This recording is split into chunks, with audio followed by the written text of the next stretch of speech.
I wake up in the morning, the sun is in the sky. Another day wasted, the day is half gone by. I'm staring out my window, the fields they are so pure. It's such a beautiful place right here on the eastern shore.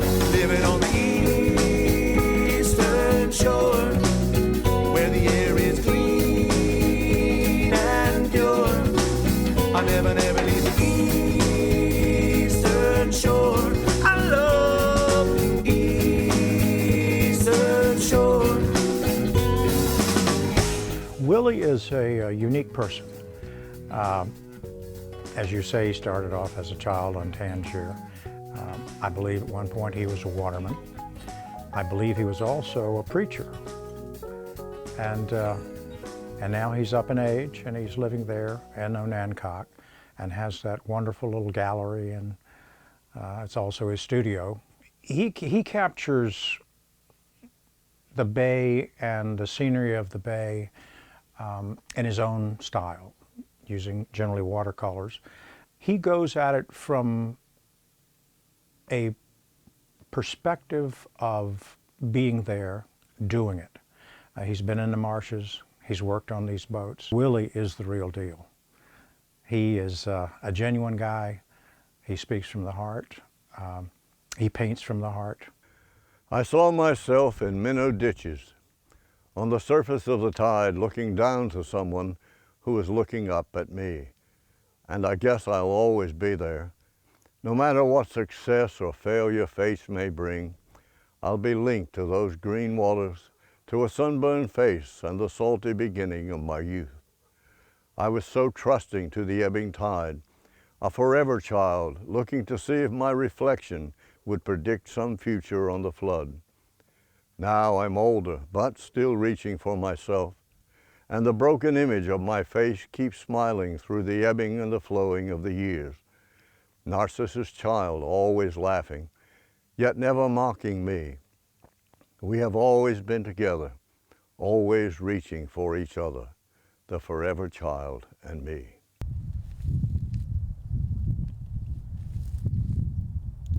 In his art, he wants people to see what's special to him, what's special about the place, and he's talking about his home place and its connection to that place, which is so important.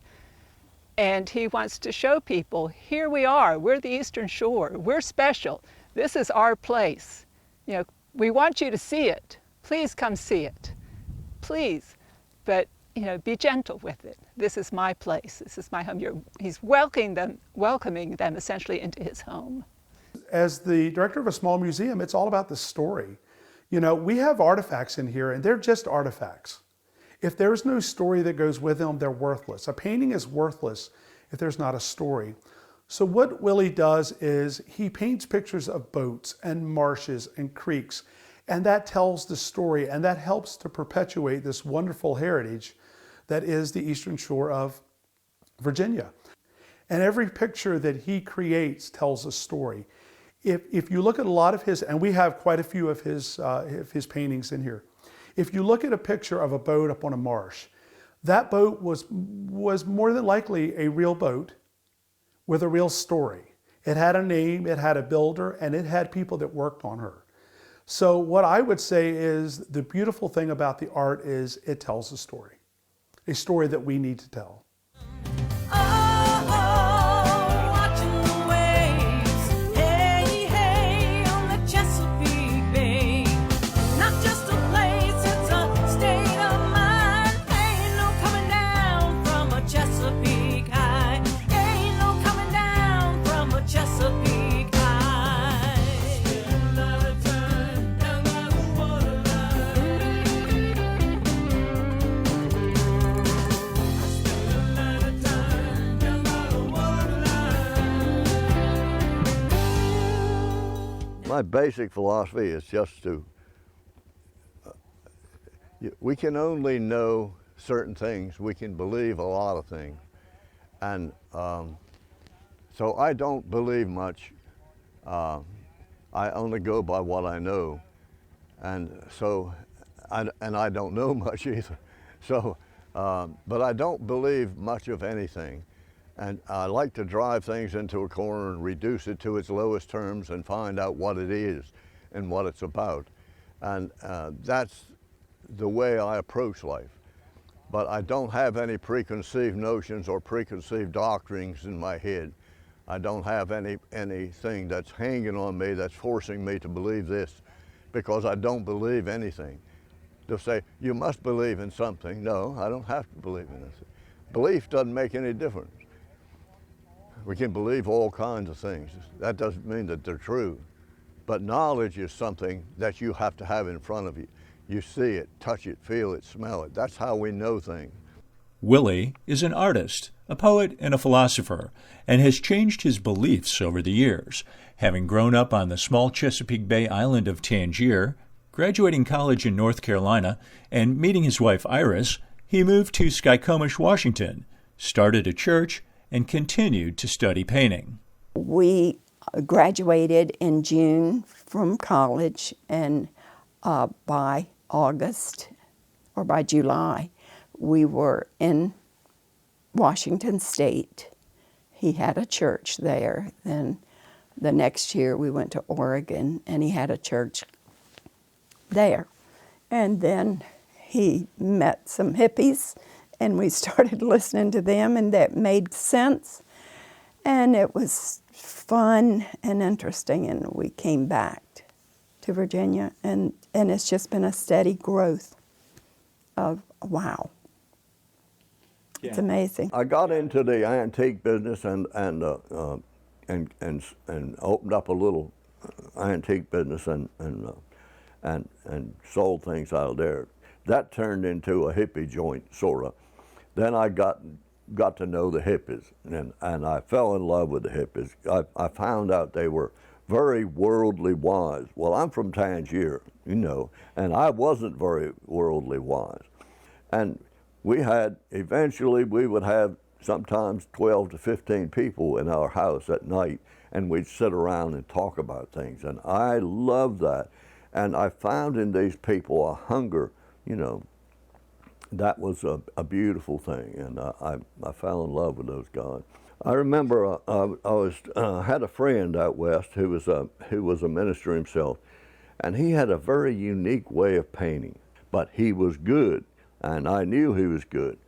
But he had a good grasp of art and what was art and what was not. And so he really tried to help me, and he helped me. He did help me a lot. And so I remember one day I went down to the dock and I did a painting of Winchester Bay Fish House, and it turned out so good. I said, this is good stuff. And I couldn't wait to get to show him. And so I went to his house and knocked on the door. I said, I came to show you this picture. And he said, Willie, you're an artist. And I'll never forget that. That put the cap on it for me, you know. And from then on, I considered myself an artist, whether I was or not.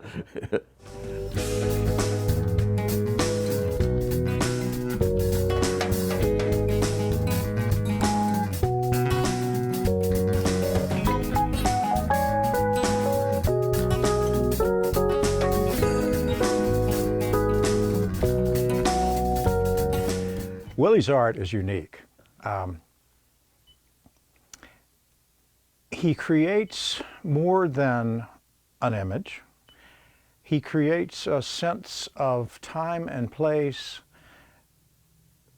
that is really unique in the art world. It is moody, it's sensual, it's almost an image of something that can't exist but does exist. It's muted colors, a moody scene, somber, maybe there's lonesomeness involved. It's very rare that he can put those emotions together in a single painting. There's evidence of life, whether it be wildfowl, a person walking on the beach, a boat indicating human presence. But he does it in a beautiful way. It's almost like looking at poetry. It's very poetic in its manner. Willie has painted over 1,000 nature and maritime scenes. He's sold paintings since high school. When he lived out west, he studied under Richard Kipp, an art professor at the University of California. Willie would toss paintings that were not quite up to par in a stack. Folks would ask if they could buy them. Willie would say, "Sure, but I'm not going to sign them." Today, he has a picturesque and always changing gallery in Onancock, Virginia, with a studio upstairs. You know, he just starts with a clean sheet of paper, and all these years, since '69, I think it just comes out, whatever is just right there. I don't know. He's never said, well, I thought of this, what I'm going to do today. No. Because I see him do so many pictures at charities. And, he's just got the paper there in front of him, and he just, whatever comes out is there. And it's beautiful.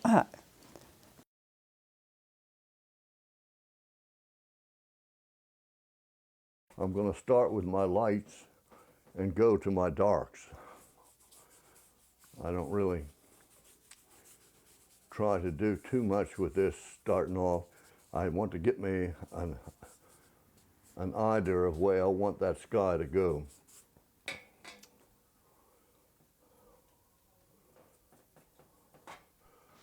I'm going to lift those clouds with just nothing on my brush. I'm just lifting up that paint and creating me a cloud formation there. All right, I think I'll bring my marshes here, and I'm going to have some trees out here. I'm going to lift that.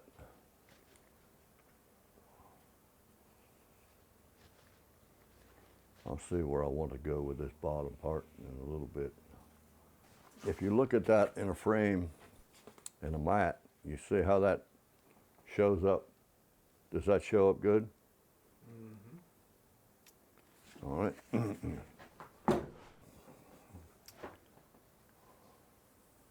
This is dark, but it's too black. But I'm going to put some nice reds and yellows in there, and that'll make that a nice marshy, dark marshy color.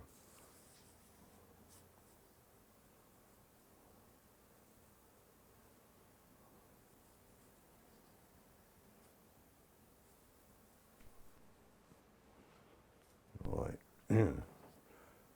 Now you can see where I'm going with that.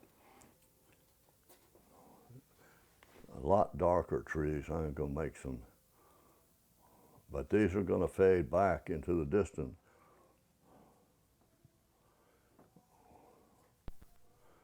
I'm going to let that light go right behind those trees, so I'm not going to cover all that light area.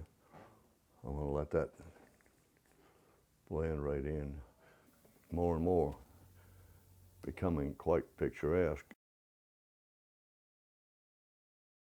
All right, that is a sky and the beginning of a marsh land and some trees. All right, that's pretty much captures what's in the sky. So I'm going to lighten it up where there's light. This is the lightest part of your sky. I want that to be the lightest part of your water. I would like my eyes to come right up in here and go right into this tree, right in this middle of these trees. So what I'm going to do is make my marshes do that for me. See, I want my eye to go in here like this, so I'm going to take this marsh here and bring it like that, and maybe like this. You can see now the power of that by just putting this down like that. You see the power in that painting and where your eye will go. Okay? I'm going to make this a tall tree here. You can look how that brush is just made for trees. It's just makes These trees are going to be much stronger because these trees are in front of those other trees, and they're evergreens. Now you see this marsh is in front of this marsh, which is in front of that marsh, which is in front of that one, which is in front of that water, which is in front of this marsh, which is in front of that tree, which is in front of those trees, which is in front of that sky. All that is steps backwards. This is where you get your depth. If you don't have all of those steps, you're especially a flat picture like this won't have any strength. All right, now you can see I can get some reflection in that water from that tree because it's tall. I'll just let that stay like that for the time being.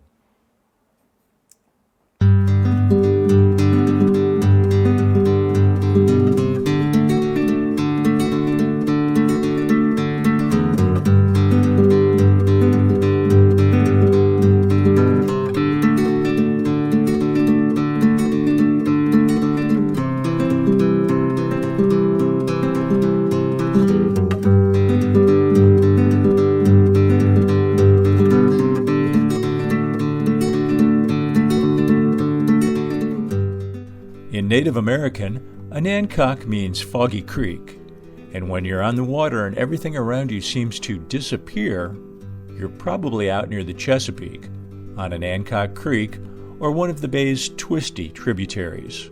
Well, it's hard to beat this Chesapeake Bay. I mean, it is one beautiful place. And so I live, like you say, I live right down here on the water.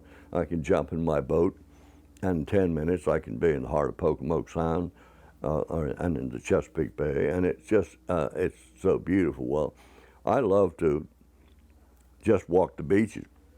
If there's no fish, I don't stay long. I mean, if I got to stand there for 3 hours and wait for a fish, I don't have the patience.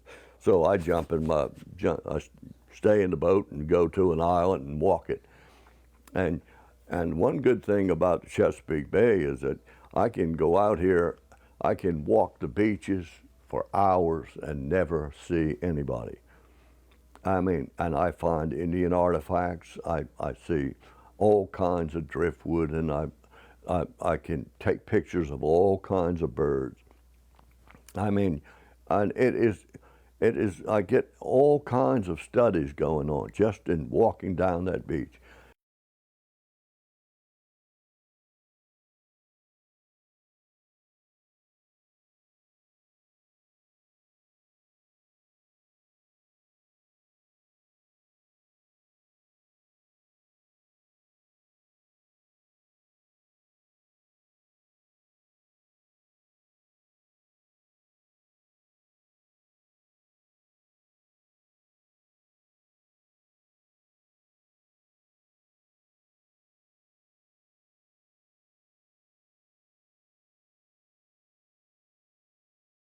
Yep, this is a good way to get in touch with your innards.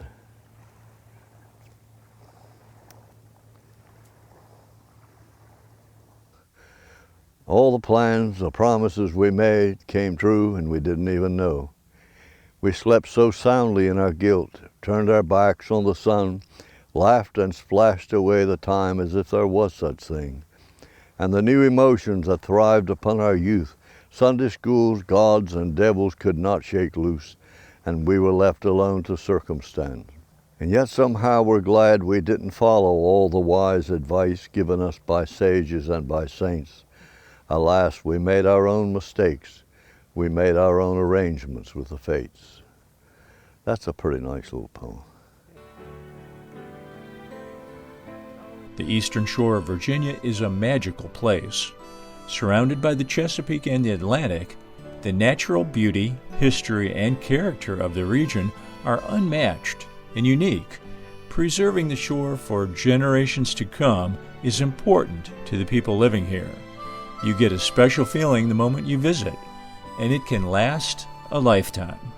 Well, see, I'm still on the bay, you know, and it's good because I can, in Onancock, just like I do here. I can walk for hours and hours on beaches by myself and never meet anybody. That's a great plus. You know, I can paint if I want. I can write if I want. I love to write, and I can do all of this. Where a lot of people are stuck in a job for so many hours, and when they get out, they're so tired they don't want to think anymore, and they don't, you know. So I've been lucky. I've been able to avoid all that, and I had my time of working too. And see, I was raised in a very religious home. I mean, and religion. I mean, we were steeped in religion. I mean, I could feel Sunday coming around Thursday. You know, it was that way. I mean, it was very religious. Not that we didn't have a good home life. We did. We had a very good home life. Our house was full of music and full of missionaries, and so I learned a lot from all of these people, and that's the way I got started in. But I enjoyed studying the Bible, and I enjoyed teaching, and I got very good at it. Plus, I had a good memory, and I memorized a good part of the New Testament. And so it stood me well when I did get in college. I had a good background before I started. Then they would go on their boat, go crabbing, and with all the crab pots, they would have a cork, and every time he would have a Bible verse written on the side, and they'd have to quote that Bible verse as they were going through the crab pots. And he would sit up on the top of the boat, and he loved to read and memorize poems and would quote those, or he would get off the boat and go home and let them take all the crabs to Crisfield, let his brother and his dad go on over to Crisfield. I was a ministerial student. I was studying for the ministry, and that's basically what I was saying. I went to a very small college called Columbia Bible College. Now it's called Columbia International University. If it had that name when we started, I'd have probably been a lot smarter man than I am today. He went to Bible college, and so being in the church and being a deacon or a preacher or whatever his father was in the church, that made everything okay. Because then you're a preacher instead of a waterman. But it was a different story when he came out of that just to be an artist. But he never gave him a problem. He just understood, hey, you love your family, you love yourself, you love your life, and you're doing the best that you know to do. I was a minister for 7 years, and my first church was in Washington State, in Skykomish, Washington. My second church was in Oregon, and Winchester Bay, beautiful little town, and so I was there for about 7 years in different churches, and then eventually I got out of religion altogether, and I tried to make it work for me, but it couldn't, and so I left it, and I have never been sorry. And but at the same time, I used to be quite belligerent against religion, but I'm not anymore. People would say, God did this and God did that, and I began to doubt it all, you know, and I couldn't believe that God was talking to everybody in the world except me, you know. Everybody said God was talking to them, but he never said a word to me. I mean, I had a hard job believing I was the only one he wouldn't talk to, you know.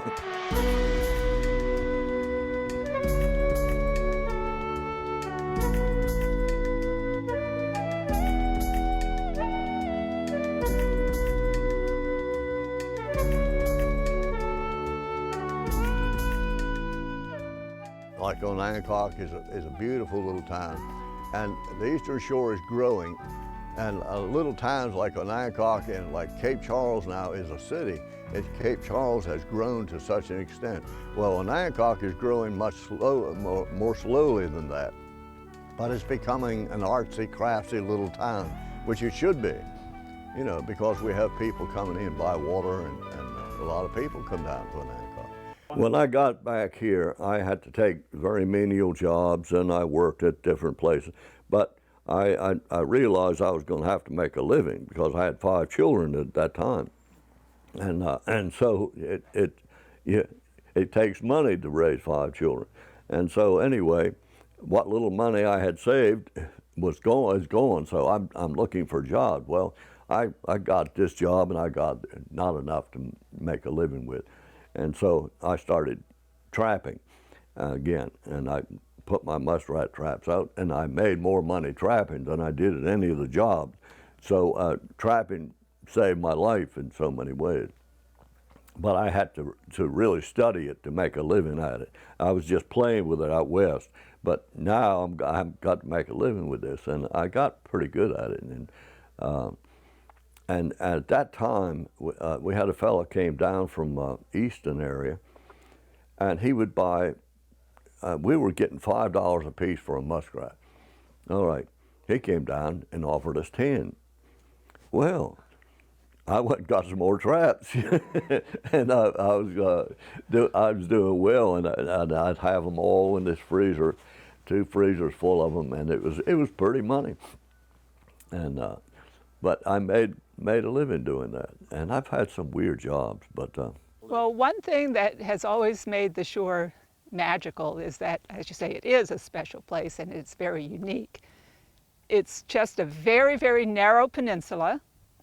It is surrounded on 3 sides by water, so essentially almost functions like a barrier island, only it's connected in Maryland.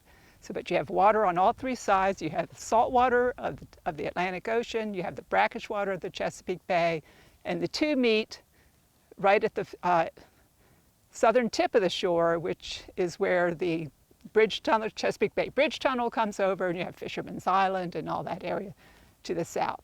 So it's a unique conflagration of waters as well as landscapes. It's primarily, it goes from the low salt marsh on up to the higher marsh, which with different vegetation, on up to the uplands where you find forests, and then back down on the other side down to the Chesapeake Bay and reverses that process. The eastern shore is essentially, you can think of it as a ridge, and the center of the ridge is the railroad, or now Route 13, and then it slopes from there. So the other unique thing is it's a Atlantic Ocean watershed to the east and Chesapeake Bay watershed to the west. So it's 2 distinct watersheds that merge. You also, for species here, whether it's animal or whether it's plant, this is the convergence point. This is where species have their southernmost limit and their northernmost limit. Well, the peninsula, the eastern shore of Virginia and Maryland, is an area that for many years was cut off from the rest of Virginia and Maryland. Certainly until they built the bridge, it was rarely visited. There were ferries in the old days that would take automobiles and passengers in Maryland as well as down in Virginia. But travel to the eastern shore was not done very often in earlier times. And because of that isolation, so to speak, it was very slow to change its ways. And still, the Eastern Shore and the people of the Eastern Shore have retained much of their history. Well, most people, when you talk about the Eastern Shore of Virginia, they think 13. Interstate 13 runs right up the shore. And, you know, I don't mean to, I'm not being rude to people that live on 13, but it's not the most picturesque part of the Eastern Shore. You have to get off 13. In fact, Kurt Mariner, a few years ago, wrote a book called Off 13. And he chronicled all the little creeks and towns, and even towns that used to be on both the bayside and the seaside. Once you get off 13, you see lots of marsh. You see farms, you see fields, you see woods, and you see marsh. And you see marsh that is uninhabited. In fact, the creek that I live on, my grandmother was born on a little island there called Dick's Hammock, and it is no longer. It is underwater. It eroded 100+ years ago. So there's a lot of very, very rural, uninhabited space on both coasts. You know, we're not very wide here. The Eastern Shore is very narrow. We're like Hatteras. We're a little spit of land out in the middle of the ocean, kind of. But it has a lot of nature here. And a lot of people love the nature. You know, I think the Eastern Shore Chamber of Commerce, their slogan is, "You'll love our nature." So of course they like to come down and go kayaking and boating and fishing and camping down at the lower end of the shore especially. So there is a lot of that here.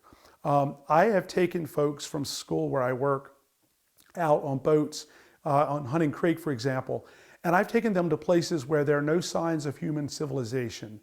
And one of them, after one of these trips, said to me, she said it was like a spiritual experience. And that's the cool thing I think most watermen realize is they get to experience that every day. They get to watch the sunrise, they get to see this nature, they get to experience it. And that's really what makes the Eastern Shore of Virginia just a beautiful place to live or to visit. My favorite place, my absolutely favorite place on the entire Eastern Shore is Savage Neck Dunes. That's another one of my preserves, another one of our preserves that I'm responsible for.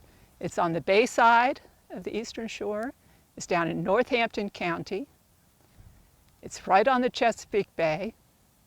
It has a mile of protected beach. And it's unique because it is on the Chesapeake Bay, but it's sand, it's not marsh. It's a sandy beach. It has 50-foot high dunes. The whole dune ridge, not just along the coast, but goes back behind. So there's dune ridges. Some of those dunes are about 50 feet high with, you know, an ancient maritime forest. Growing up on Tangier as a little boy, as a teenager, until he grew up and went to college, that was his life, was going out and hunting for ducks and going out with his cousin who was close to his age with a boat by themselves, hunting and loving it, crawling through the marsh to get to a pond with some ducks in it, messing with crabs, going crabs, playing with crabs, in their little boats along the streams with other friends. It was just, nature was all around him on Tangier. That's all they had to play with. That's what they did. They were with nature all the time and loved it.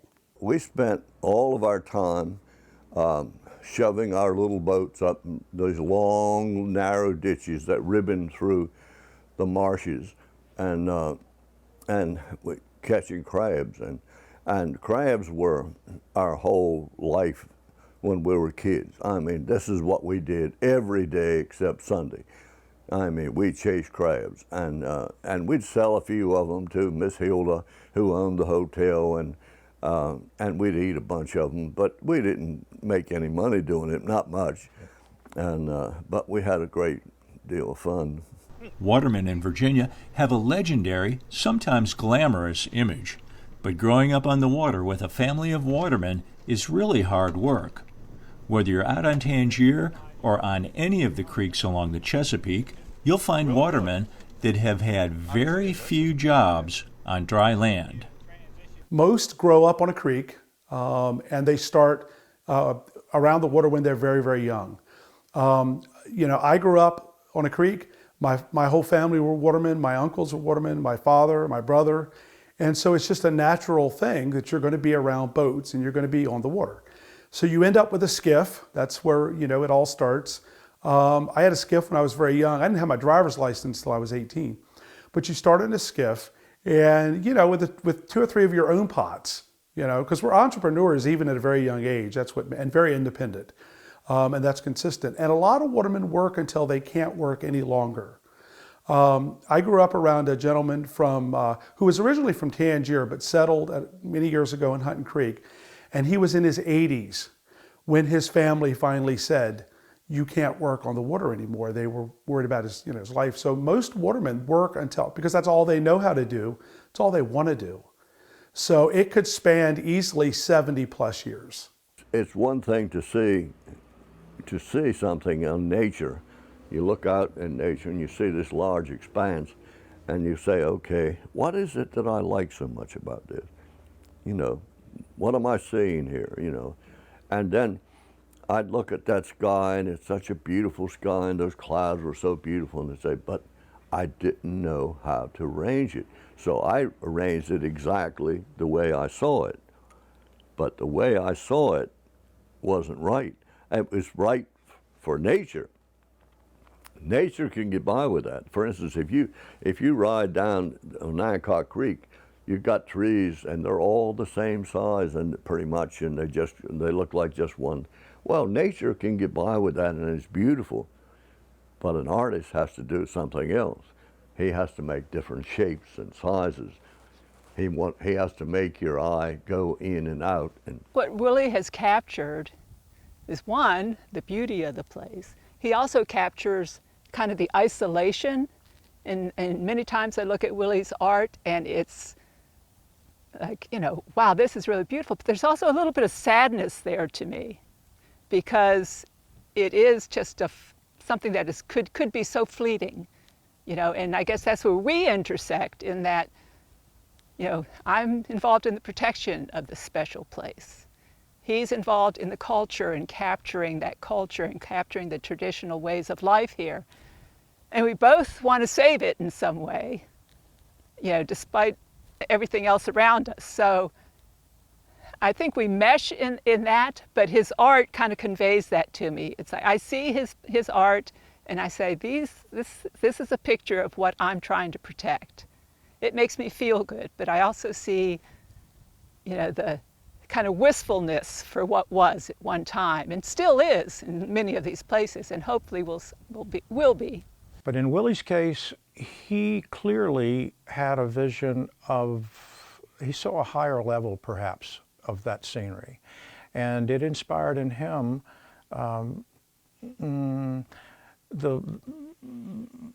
he was inspired to take it a step beyond simply working the water, but capturing those images for others to enjoy as well.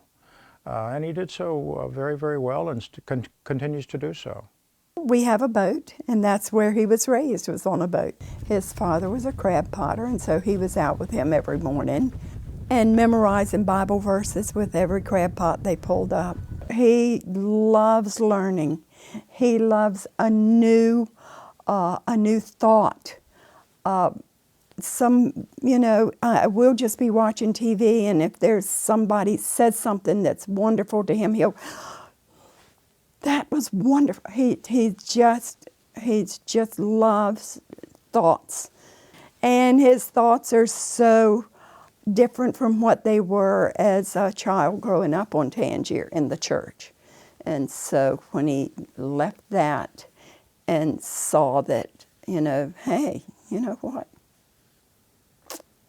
Everything is amazing out there. It doesn't have to be. I wish I had the focus when I was young that I have now. I can focus on a thing. Like, for instance, I have studies going on all the time. Okay, so here I am. What do I know about quantum physics? I don't know. I mean, nobody knows a whole lot, but I don't know a damn thing about it. But it frustrates me that I don't understand it, so I try to get some grasp of it.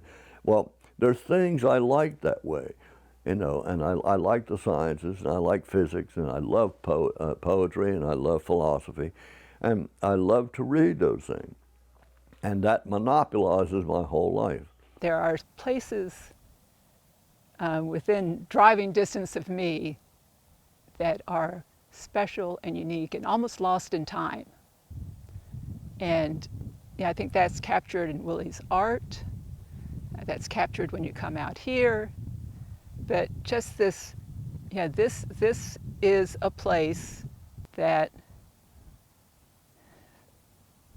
kind of imparts a feeling that some places may not change that much, even though it's constantly changing.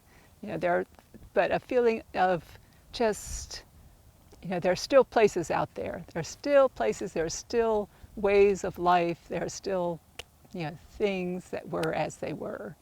This is the Crockett Graveyard. Oh. This is the Crockett Graveyard. How you doing? How are you? I'm good. I'm Willie Crockett. This is a Crockett guy. Okay. My Elizabeth, my sister, you remember her? Yeah. Elizabeth? Yeah. She said, we got you a lot saved. I said, all I need is a little hole in the corner. A post hole digger, and we'll drop it right down. When my wife draws, we'll drop her right on top of it. Yeah. Nina and Willie. We live in Nolan and Linda's Mm-hmm. old house. That's where we live. Well, Ruthie and I went to school together. Nana Ruth? Yeah, Okay. she is such a sweetheart. She was always one of the best. Yeah. She was She one of was the few. on her mowing. She was one of the few people who never called me a roly-holer. I mean, that was in the vogue then. Yeah. Everybody was, yeah. And but she never did. But nobody did mess with Ruthie.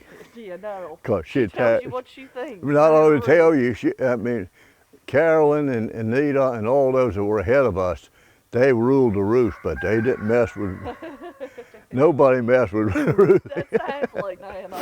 Out here, like I said, it's about the seafood business, but then we have so much wildlife around here and the waterfowl, and that's part of Tangier. That's part of Tangier, and Willie's capturing that. And like when I see some of his artwork and other folks, that Tangier comes to mind in the Chesapeake Bay area, this part of the Eastern Shore. So when I look at his artwork, I see Tangier and then what's around us. My philosophy of life leads me to see things a certain way. And everybody sees things differently. We all think we see the same things, but we don't. And so the way I see them, they'll say, I see that, I see that every day, and it's so pretty. It's like a woman called me this winter, said, last winter, she said, Willie, I was looking out of my window this morning eating breakfast, and I saw this bunch of geese came over, and I thought of you. What a beautiful thing. Maybe I taught her to look for nature, to look at nature for the first time. That is what I'm trying to do, is try to get people to see what I see and hear what I hear and feel what I feel. Whether I'm good at it or not, I don't know, but we'll see.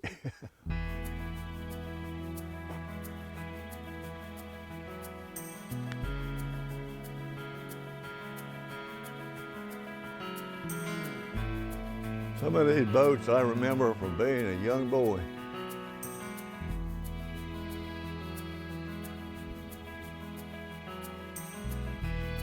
Yep.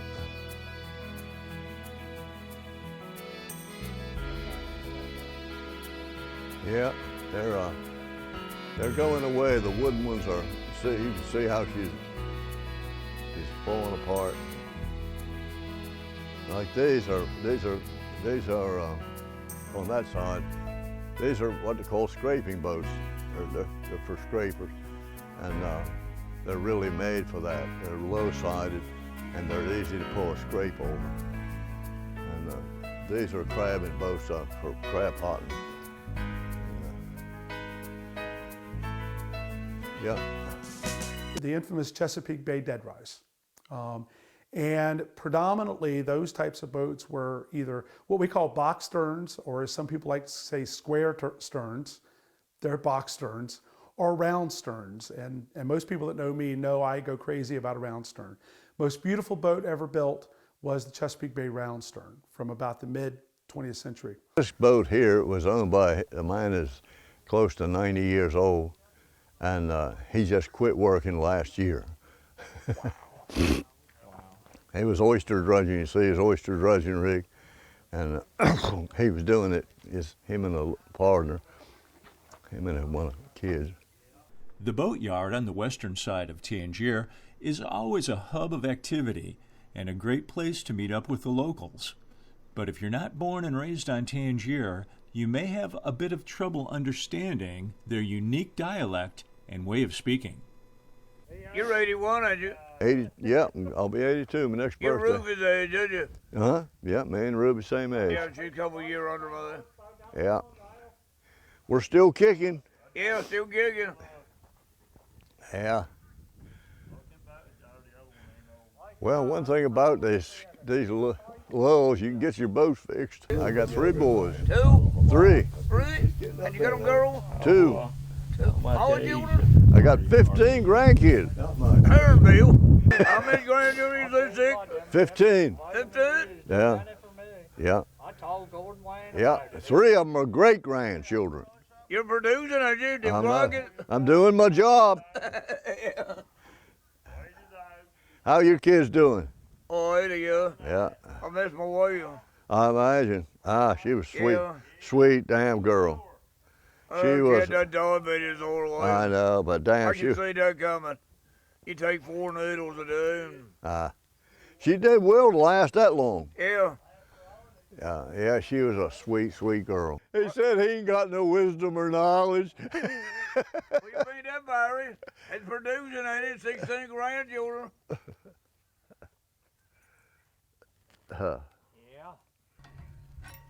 Yeah. It don't take long to get grandchildren. If you got 5 children, might get married. No. Or your wife could write a book, could you, with you all these years? Well, you have to remember the Tangier and Smith Island both were settled by people from Accomack County here on the Eastern Shore. A lot of people don't know that. So our roots on both islands go very, very deep. You know, we settled the Eastern Shore first. You know, it is Tangier is part of Accomack County. There are a lot of relationships that have extended for many, many years between the folks on the island and here. In fact, over the years, the gentleman I was telling you about earlier, who went by the name of Bluetail, because we never knew anybody's real name, Bluetail, who lived to be in his 80s, Winfred Parks, was from Tangier. So a lot of folks here came from Tangier. The main business here is seafood. I mean, crabs, oysters, but tourism is a big part also, and the tourism is growing here, and we have a lot of people in, and with so many visitors. We've had visitors here, media here from 36 different countries now. I'm keeping track of it, and all over Europe, South Africa, Japan, Canada, South America. It's amazing the people that's been here. Everybody knows Willie. Yep. We love his work, the art he does. Lots of wildlife, waterfowl around here, and he captures it on canvas and does just great work. I believe art inspires, and I believe art brings to our lives perhaps a deeper meaning. It can educate through Willie's work, for example. He teaches lessons of life on the water, working on the water, beautiful sunsets, sunrises. It brings emotion. And like I say, a deeper meaning to life. He's always been free. He was the youngest child in his family, and so you know how they are. They're spoiled and get things that their older kids, and living on Tangier where everybody is loving every child, and so he grew up knowing that everybody loved him. And he liked them. And he was just free to be himself, and that's just how it is on Tangier. This bridge used to be a lot taller than it is now. And it was the water was deeper because boats that came up and down here were motorboats, and they kept it dug out. But as the bridge got smaller and smaller, the big boats couldn't come up here, so only little boats can get up here now. But this is looking, this ditch goes all the way through the island, clear to the other end of the island. And we used to crab and fish and catch minnows and all kinds of things here. This bridge, they used to have, there was a group of men who got together and used to do Shakespeare plays right on this bridge, and it was beautiful to listen to, and I still remember it with joy. It was such a neat thing. Mr. Crockett. Yeah. Hey, did we sing any songs in the 5th grade? No, we didn't. Hey, did you hurt your head? You busted your head. No, but I'm gonna sue you when I'm getting. Well, you ain't gonna get much. You might be on television, see. Well, let me get a big hug then. Let me get a big hug.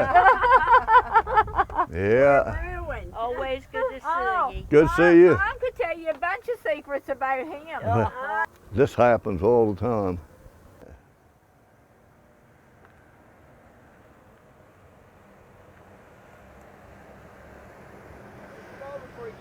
You can make it? I'm ready. I'm ready. Game, did you? No, I didn't. But I'm glad you will have one. I don't know what's happened to number 9. He must have a girlfriend. I don't know what's going on with it. Well, he's working enough for one thing. His sister said he was the laziest man in the world. Well, yeah. Good seeing you Good again. to see you. All right. Hang in there. Yep. Let's get back to it. There you go.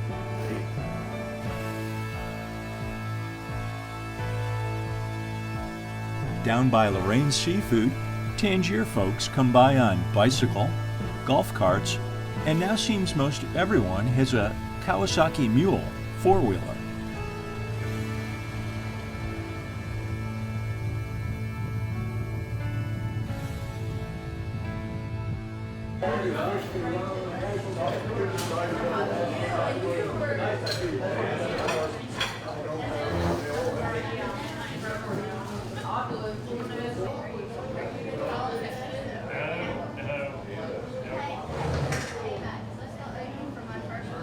Tangier, it's the people. It's the people and our way of life, the culture. Like whenever we talk about, we have an erosion problem, and when we talk about saving Tangier, we're talking about not just a piece of land, we're talking about saving the people, a culture, a way of life. And Willie's part of that. Willie's part of that. Little did I realize how good this island was going to be for my work, because before I was a teenager, I knew every fish, I knew every bird, I knew every crab, I knew so many things, and I had shot more ducks than most people had seen, and so I learned how they fly, I learned how they came in, I learned how their wings set, and so all of that translated. I knew how these boats looked on the water, and so it was all there in front of me, and it was perfect for me. One word for the Eastern Shore.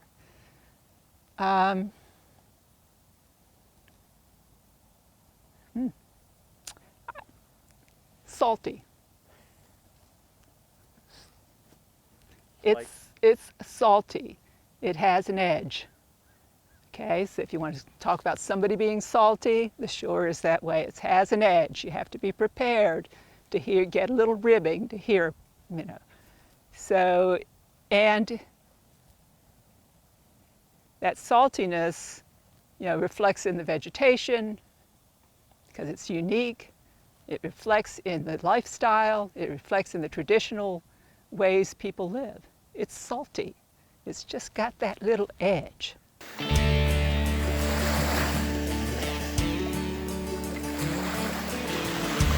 Come on, let's leave town this weekend. Grab some clothes and go like we did back when. Watch the leaves as they fall off the trees and fall in love again. We could go down to the seashore, grab a picnic basket at the old general store, spread a blanket